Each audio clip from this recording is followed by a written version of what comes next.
And Satoshi said, withdraw your wealth from an economy that is corrupt. In essence, Satoshi is saying that to the extent that you could build a multi-billion-dollar company, you could generate hundreds of millions or billions of dollars of profits, but if someone is elected that then triples the money supply, they steal 2/3 of all your labor for the last 30 years, and they do it in about a week. Inflation can result from the increased supply and circulation of money caused by the government printing additional money. Inflation is the long-term, broad-based increase in a country's cost of goods and services. The value of each unit of currency diminishes when there is an excessive amount of money in use while the supply of goods and services remains constant. In the US, Canada, and many other nations throughout the world, this is what has taken place. There hasn't been a comparable increase in the supply of goods and services while the government has quickly produced large amounts of money. The government can make its people poorer in a number of ways by printing more money. When the government debases fiat currency, Bitcoin can step in to protect the public. Michael Saylor explains why Bitcoin is crucial to the preservation of wealth in this video. Please hit the like and subscribe buttons if you haven't already before we start listening to him. If someone can, in essence, steal everything you've done and everything you're ever going to do with the click of a button, then you can't win by playing that game. And so John Galt kind of said, well, we know we can't win no matter how hard we try, so we should just withdraw and go on strike. And Satoshi took a different point of view, which is, yeah, we know we can't win as long as we hold the currency of a corrupt government. So the only way to win is to create an immortal, incorruptible currency. And of course, the only way to make an incorruptible or immortal currency is to get the people out of the way. And so in essence, you end up with millions and millions of disinterested computers that can't do anything but process the protocol. And there is no discretion of a CEO or a corporation or a government in the midst of it.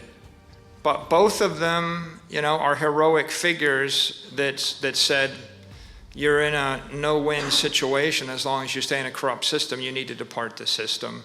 They had, one of them, gives a solution of gulch and strike, and the other one gives a solution of shift your money to cyberspace. Bitcoin is Reardon steel. It's the hardest material. Reardon steel was the hardest metal in the world, and small Bitcoin, the asset, is the hardest asset in the world to build an economic structure. And then the network, the big Bitcoin network, is the John Galt line, a network to transport value built of Reardon steel. And if you think about all of the systems that are going into this, we're really building a machine, right? And Galt is all about that great machine, the motor, right? We're building a motor to drive the economy to a new level of productivity. Ultimately, if you believe in the prosperity of the human race or progress or the future of civilization, it's all going to come down to the ability to construct a machine to channel that energy more efficiently than we have in the past. And I think in both Atlas Shrugged and in the modern Bitcoin ecosystem, you have engineers building machines to channel energy. The only difference is in Atlas Shrugged, they don't have an easy mechanism to integrate the machine, into the nation, and you have politicians seizing the lines and seizing the assets. Whereas with Bitcoin, the machine is spreading everywhere in the world outside of the control of the politicians and the corporations and the centralized governments. And I actually think that the Bitcoin network will succeed, where maybe the John Galt line was a bit more of a heavy lift. Bitcoin represents a decentralized crypto security network, the most secure network in the world. And the two characteristics it has is it's most secure to attack in the near term, and it has the most integrity or durability over the next 1,000 years. So something that's anchored in that can be separate from and not dependent on a government, a corporation, or any one individual. Now, on top of that, we're seeing open, neutral, permissionless protocols like Lightning, not owned by anybody, that have 1,000,000 times the performance and functionality. And people have been building a lot of applications on that. The obvious ones are payment applications, like I move money back and forth 1,000,000 times a minute.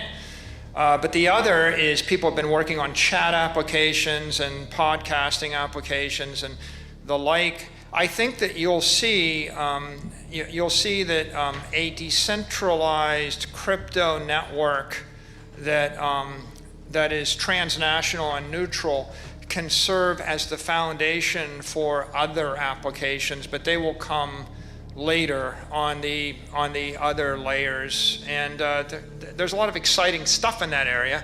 If you follow what Bitfinex is doing with Keat and some of the other Lightning apps, how they end up, it's unclear. I'm also, though, of the opinion that there's a lot of very compelling applications that can be built on top of even centralized apps somewhere in the world if they had a decentralized monetary network to plug into to power them. So the jury is still out about how all that will develop, but maybe the last point, there's a corruption of the economy. I mean, there's a corruption of the economy where, you have many centralized organizations that are subject to nation state capture, and you don't have free speech, you don't have free action, and the like. The way to fix the problem is not by fixing the captured entities. You can't fix the Googles and the Facebooks and the Apples and the Twitters directly without fixing the money first. So the right order is fix the monetary layer, because that's the pure energy layer. Then you can start to fix some of the transaction layers. And then after that, you can fix the application layers, but it has to be in that order, because the other order would be, I've tried to create a virtuous reformed company, but then of course the politicians, the governments just shut it down and they deplatform it and it goes to zero. So we've seen that happen a lot. So you can't go the other direction. You really have to focus on fundamentals. And the fundamental thing is energy. The universe runs on energy. Until you create neutral, open, permissionless digital energy, you can't create anything of beauty and substance and durability above it or in addition to it. It has to be that order, I think. Over fiat cash, Bitcoin has a number of benefits. The lack of a central authority or middleman is due to the decentralized network on which it runs. In addition to better security, transparency, and a higher level of privacy and anonymity, this offers various advantages. Advanced cryptographic techniques are used to secure transactions, and fees for international transactions in particular are typically lower than those for transactions in fiat money. Furthermore, anyone with an internet connection can use Bitcoin, regardless of where they live or how much money they have. The number of Bitcoins that will ever exist is limited to 21 million. It is a deflationary currency as a result, with the potential for long-term value growth. What impression does the video by Michael Saylor give you? In the comment section below, kindly share your thoughts. Thank you so much for watching.